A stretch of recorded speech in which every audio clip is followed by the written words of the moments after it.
গ্রাম ব্যাংকত টাকা লইলে তো এখানে তো কেই লাভ করতে পারছে দিলে কেই নাই আরো মানে খুব ফকির গেছে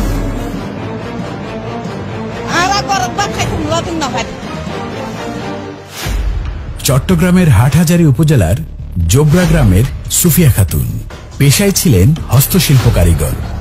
1976 সালে গ্রামীণ ব্যাংকের কাছ থেকে 1 বছরে 2 দফায় 560 টাকা ঋণ নেন সুফিয়া খাতুন। তিনি ছিলেন ডাক্তার মোহাম্মদ ইউনূসের ক্ষুদ্র ঋণ কার্যক্রমের প্রথম গ্রাহক।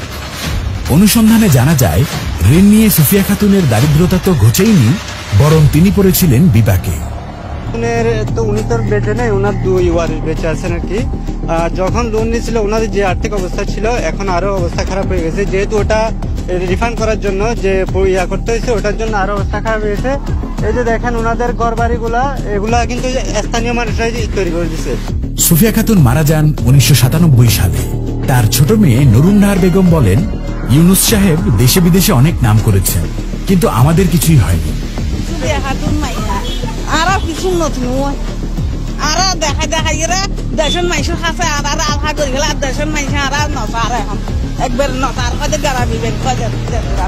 বেতের তৈরি মোড়া সহ বিভিন্ন সরঞ্জাম তৈরির ব্যবসা করতে এই ঋণ নেন সুফিয়া খাতুন।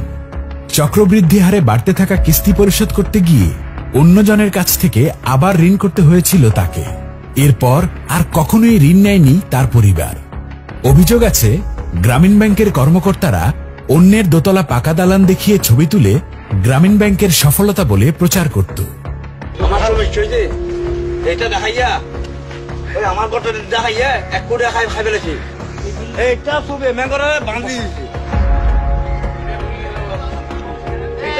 বড় একটা এটা বান্ধা মানে অনেক টাকা করেছি, অনেক কিছু করেছি।